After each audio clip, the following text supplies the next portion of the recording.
Bonjour à tous et bienvenue au Comptoir des légendes, votre podcast mythologique.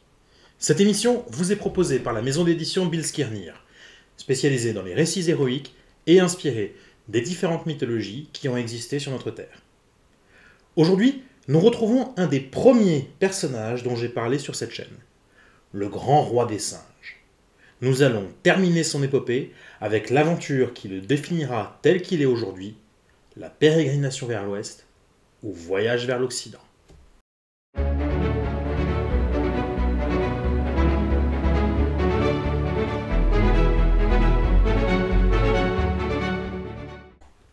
En des temps immémoriaux, le moine bouddhiste Tang Sanzang fut chargé par l'empereur de se rendre en Inde afin d'y porter des textes sacrés pour qu'ils puissent être traduits en chinois. Partant depuis les confins de la Chine, il allait s'agir d'un voyage long, particulièrement périlleux. En effet, le moine était déjà fort avancé dans sa formation et maîtrisait le canon bouddhiste. De plus, c'était une âme particulièrement pure.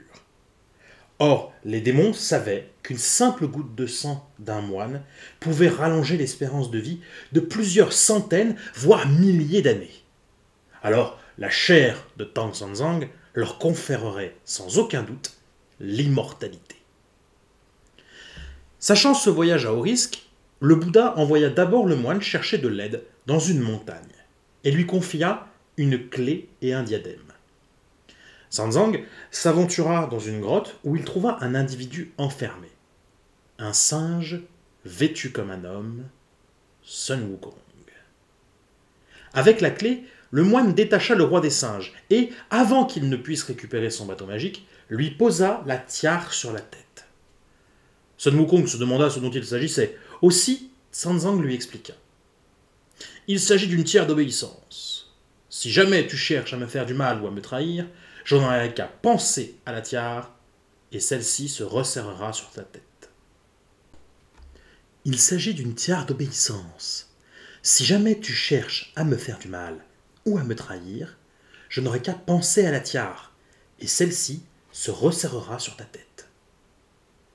Sun Wukong, peu impressionné, le mit au défi d'essayer.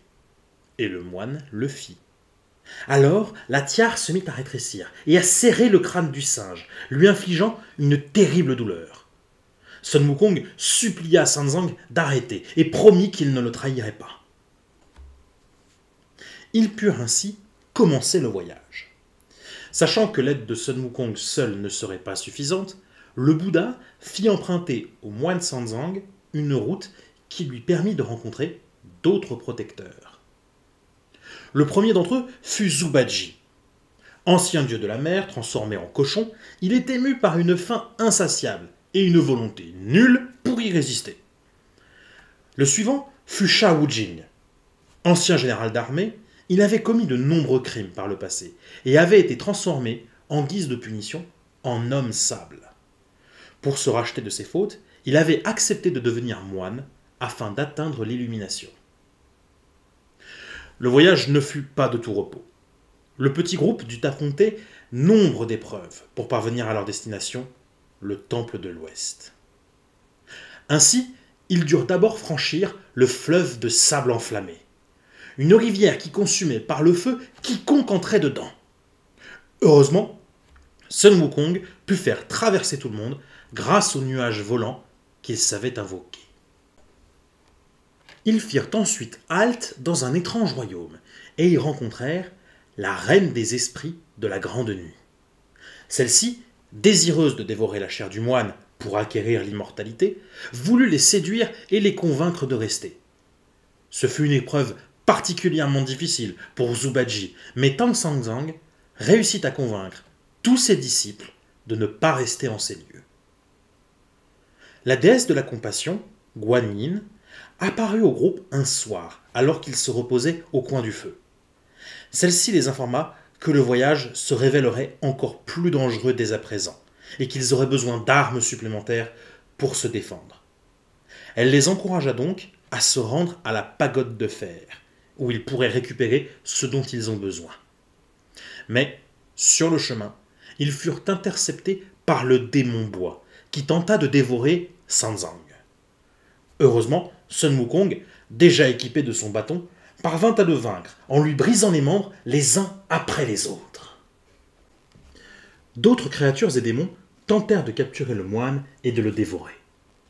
Il y eut d'abord les 3 frères taoïstes, que les disciples parvinrent à berner pour s'échapper de leur griffe. Ensuite, ce fut la femme serpent blanc, qui tenta de séduire Sanzang. Celui-ci tomba sous son charme, mais les disciples parvinrent à la tromper pour libérer le moine de son emprise. Zubaji tenta à son tour de séduire la femme, tandis que Sun Wukong et Sha Wujing l'attaquaient par derrière. Enfin, le roi dragon blanc, désireux lui aussi d'acquérir l'immortalité, réussit à capturer le moine. Les disciples se lancèrent alors à l'assaut de son palais. Ils affrontèrent des cohortes de gardes et de serviteurs, repoussant un ennemi 1000 fois plus nombreux qu'eux. Ils auraient pu fuir, abandonner et laisser Tan Sanzang mourir. Mais l'affection qu'ils avaient développée pour ce jeune moine innocent mais sage était devenue leur moteur. Ils refusèrent de laisser les bras, même lorsque le roi dragon blanc en personne se présenta devant eux. Faisant fi de leurs différences, unis dans cette bataille, les 3 disciples chargèrent le dragon et purent le vaincre, libérant leur mentor par la même occasion. Une fois sortis du palais du dragon, le voyage put prendre fin. Lorsqu'ils arrivèrent au temple de l'Ouest, Sun Wukong, Zubaji et Sha Wujing découvrirent que, depuis la visite de Guan Yin, plus rien ne les retenait magiquement auprès du moine. Ils auraient donc pu partir, l'abandonner à son sort dès qu'ils le souhaitaient, et s'en retourner à leur vie d'avant. Mais aucun ne l'avait fait. Aucun n'avait pris cette décision, car ils étaient conscients qu'ils agissaient enfin sur la voie de la sagesse. Tous comprirent que leurs anciennes erreurs appartenaient au passé et ne les définissaient plus. Tan Sanzang put faire traduire les textes sacrés et rentrer en Chine, escorté une fois encore par 3 disciples devenus sages sur le chemin du retour. Une fois arrivé auprès de l'empereur, il remercia ses compagnons de voyage et les libéra de leurs serments. Chacun put reprendre sa vie, agissant désormais en sage pour devenir un exemple aux yeux de tous. Ainsi prend fin le voyage vers l'Occident. J'espère que cette histoire vous aura plu et qu'elle vous aura fait rêver. N'hésitez pas à la partager autour de vous, aussi bien lors d'un long trajet qu'avant une session de méditation. Si mon travail vous plaît, n'hésitez pas à vous abonner à la chaîne et à me faire part de vos avis en commentaire. De plus, vous pouvez trouver le reste de mes œuvres sur mon site billskirnir.fr. Si vous aimez les récits mythologiques et teintés d'héroïsme similaires à celui que vous venez d'entendre, cet endroit est fait pour vous. En attendant, je vous dis à bientôt au comptoir des légendes, et n'oubliez pas que c'est mené par nos histoires que nous dirigerons notre avenir. Bonne journée.